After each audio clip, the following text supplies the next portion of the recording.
ආයුබෝවන්. ඔයාලා හැමෝම සාදරයෙන් පිළිගන්නවා CodeprimeLabs වෙතින් එන තවත් වීඩියෝ එකකට. ඉතින් අද අපි කතා කරමු draw.io කියන ඔන්ලයින් software එකක් ගැන. අපිට ඒකෙන් diagrams, flowchart වගේ දේවල් ලේසියෙන් හදා ගන්න පුළුවන්. දැන් අපි බලමු කොහොමද ඒක use කරන්න කියලා. පළවෙනියට ඔයාලගේ browser එකේ draw.io කියලා search කරන්න. එතකොට ඔයාලට බලා ගන්න පුළුවන් මෙන්න මේ වගේ links කීපයක්ම එනවා. ඒකෙන් පළවෙනියට තියෙන link එක ඇතුළට යන්න. එතකොට මෙන්න මෙතනදී ඔයාලට අහනවා ඔයාලා හදන ඩයග්‍රෑම් එක ඔයාලා කොහාටද සේව් කරගන්න ඕනේ කියලා. මෙතනින් ඔයාලට ඔප්ෂන් කීපයක්ම දීලා තියෙනවා. මෙතන Google Drive තියෙනවා, OneDrive තියෙනවා, iDevice කියලා තියෙනවා, GitHub තියෙනවා. එහෙම ඔප්ෂන් කීපයක්ම තියෙනවා. මම මෙතනින් device කියන එක select කරන්න. device කියන එක select කරාට පස්සේ ඔයාලා හදන ඩයග්‍රෑම් එක ඔයාලගේ machine එකට හෝ lap එකටම save කරගන්න පුළුවන්. device කියන එක select කරාට පස්සේ මේ අපිට අහනවා පළවෙනියට create new diagram open exciting diagram කියලා. මම දැන් create new diagram එකක් හදන්න යන හින්දා create new diagram කියන එක select කරන්න. ඒක select කරාට පස්සේ ඔයාලට මෙන්න මේ වගේ තැනක් බලා ගන්න පුළුවන්. මෙතනදී අහනවා ඔයාලා හදන්න යන diagram එකට නමක් name එකක් දෙන්න පුළුවන්. එතකොට මම මෙතනදී new 2 කියලා දෙන්න name එක. ඔයාලා හදන්න යන ෆයිල් ෆෝමෑට් එකත් මෙතනදී සිලෙක්ට් කරගන්න පුළුවන්. මෙතනදී ඩිෆෝල්ට් ඇවිල්ලා තියෙනවා .dravio කියන එක. මම මෙතනින් .png කියන එක සිලෙක්ට් කරගන්නවා. ඔයාලට මෙතනින් වම් පැත්තෙන් බලා ගන්න පුළුවන්. මෙතන කැටගරිස් කීපයක් යටතේ ටෙම්ප්ලේට්ස් තියෙනවා. ඔයාලට ඕන ටෙම්ප්ලේට් එකක් මේකෙන් ඔයාලා කරන්න යන වැඩේ අනුව ඔයාලට සිලෙක්ට් කරගන්න පුළුවන්. මෙතනින් මම දැන් blank diagram කියන එක සිලෙක්ට් කරලා create එක දෙන්න. ඊට පස්සේ මෙතනදී ඔයාලට අහන්නේ ඔයාලගේ ලැප් එකේ හෝ ඔයාලගේ මැෂින් එකේ ඔයාලට අර ඔයාලා හදන ඩයග්‍රෑම් එක සේව් කරගන්න ඕන ලොකේෂන් එක. මෙතනදී ආයෙ ඔයාලට නේම් එකක් දෙන්න පුළුවන්. මම කලින් දුන්න නේම් එකම දීලා ෆයිල් ෆෝමෑට් එක .png ලොකේෂන් එක වශයෙන් මම ඩෙස්ක්ටොප් කියන එක දෙන්නම්. ඊට පස්සේ ඔයාලට මෙන්න මේ වගේ ඉන්ටර්ෆේස් එකක් බලා ගන්න පුළුවන්. මේ ඉන්ටර්ෆේස් එක තමයි ඔයාලා draw.io එකේ වැඩ කරන ඉන්ටර්ෆේස් එක. මෙතනදී පළවෙනියට වම් අත පැත්තෙන් බලන්න general කියලා ටැබ් එකක් තියෙනවා. ඒකේ යටතේ shapes වගේක් තියෙනවා. මෙන්න මේ shapes ටිකෙන් අපිට normal diagram එකක් හදා ගන්න පුළුවන්. මේකෙන් shape එකක් අරගෙන මම මෙතනින් ඔයාලට කරන්න පුළුවන් වැඩ ටිකක් කරලා පෙන්නන්නම්. මේ shape එක දැන් අරගත්තට පස්සේ මෙතනින් ඔයාලා නිකන් මේක උඩ ක්ලික් කරාට පස්සේ ඔයාලට බලා ගන්න පුළුවන් මෙන්න මෙහෙම ඒකේ පැති හතරටම arrows වගේක් පෙන්නනවා.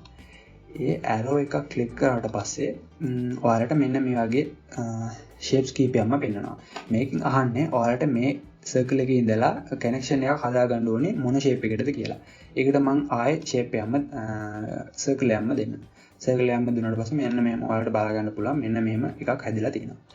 ආයේ මේකේ ඉඳලා තවත් shapes ඔයාලට හදා ගන්න පුළුවන්. ඔයාලට කැමති ඔයාලා හදන්න යන diagram එක අනුව ඔයාලට ඕන විදිහකට මේක හදා ගන්න පුළුවන්. අපි ඊළඟට බලමු දැන් එක shape එකක් ගත්තට පස්සේ ඒ shape එකේ size එක කොහොමද මාරු කරගන්නේ කියලා.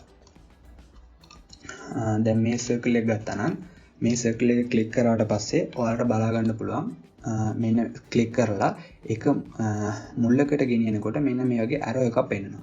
ඒ arrow එක පෙන්වුවාට පස්සේ ඒක click කරලා මෙන්න මෙහෙම ඔයාලට උඩ පල්ලෙහාට ගෙනියනකොට බලා ගන්න පුළුවන් මෙන්න මෙහෙම ඒකේ size එක වෙනස් වෙනවා. ඒ විදිහට ඔයාලගේ size එක ඔයාලගේ shape එකේ size එක ඔයාලට මාරු කරගන්න පුළුවන්. ආයේ අපි හිතමු ඔයාලා මේ circle එකක් අරගෙන වැඩ කරගෙන යනකොට ඔයාලට ඒ diagram එකට තවත් circle කීපයක්ම අවශ්‍ය වෙනවා.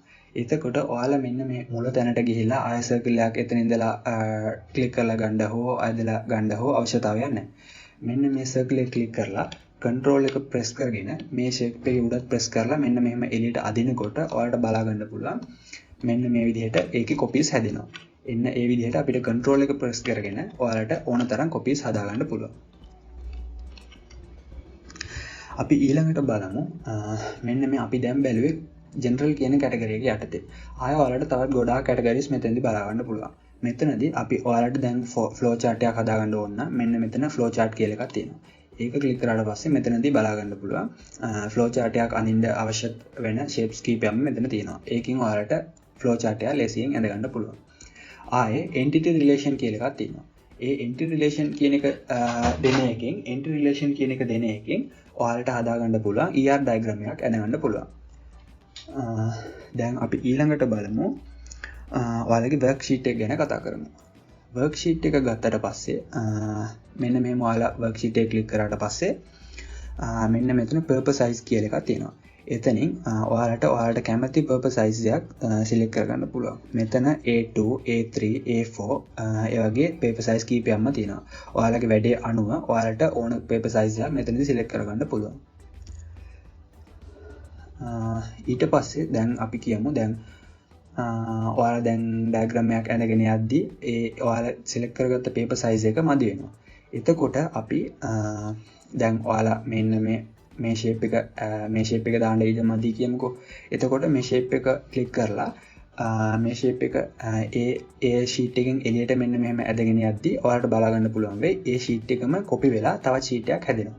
එතකොට ඔයාලට ඕන තරම් space එක හදාගෙන ඔයාලගේ diagram එක ලේසියෙන් පහසුවට හදාගන්න පුළුවන්. අපි ඊළඟට බලමු export option එක මේකේ තියෙන. අපි පළවෙනියට මේකට enter වෙද්දිම අපි save කරා location එකක්. ඒ කියන්නේ දැන් desktop එකට මම save කරා. දැන් ඔයාලා මෙතනදී කරන හැම step එකක්ම ඔයාලා දැන් save කරන තැනදී auto update වෙනවා. ඔයාලට එතනදී දැන් ඔයාලා හදන diagram එක ඔයාලට අරගන්න පුළුවන්. දැන් අපි බලමු දැන් ඊළඟට වෙනත් විදිහකින් ඔයාලට දැන් ඔයාලා හදන මේ diagram එක export කරගන්න පුළුවන්. දැන් මෙතන බලන්න මේ file edit කියන option කීපයක් තියෙනවානේ. ඒකෙන් file එක select කරාට පස්සේ ඔයාලට බලා ගන්න පුළුවන් මෙන්න export as කියන option එකක් තියෙනවා. ඒකෙන් ගියාට පස්සේ මෙන්න මෙහෙම ඔයාලට option කීපයක්ම තියෙනවා. PNG, JPG, SVG, PDF කියලා. මේකෙන් ඕන file format එක වශයෙන් ඔයාලට මේ diagram එක export කරගන්න පුළුවන්. මම මෙතනදී PDF කියන එක select කරනවා. PDF කියන එක select කරලා export එක දුන්නාට පස්සේ ඔයාලට ආය අහනවා මෙන්න මේ PDF එක වශයෙන් මේ diagram එක ඔයාලට කොහෙටද save කරගන්න ඕනේ කියලා. එතකොට මෙතනත් ඔයාලට option කීපයක්ම තියෙනවා. Google Drive, OneDrive, device ඒ වගේ option කීපයක්ම තියෙනවා. මම මෙතනදී device කියන එක select කරනවා. device කියන එක select කරාට පස්සේ ඔයාලට බලා ගන්න පුළුවන් වෙයි auto ඔයාලගේ machine එකට ඒ PDF එක download වෙනවා. ඉතින් අද වීඩියෝ එක අපි කරේ draw.io එක ගැන. ඔයාලට මොනවා හරි මේ ගැන ප්‍රශ්නයක් තියෙනවා නම් පල්ලෙහා comment section එකේ ඒ ගැන දාන්න පුළුවන්. අපි ඒවට අනිවාර්යයෙන්ම reply කරනවා. වීඩියෝ එකෙන් ඔයා මොනවා හරි දෙයක් ඉගෙන ගත්තා නම් subscribe කරන්න. ඒ වගේම ඔයාගේ යාළුවන්ටත් මේක share කරොත් එයාලටත් මේක ගැන දැනගන්න පුළුවන් වෙයි. හරි, වීඩියෝ එක මෙතනින් ඉවරයි. තවත් අලුත් වීඩියෝ එකකින් හමු වෙමු. අපි CodeprimeLabs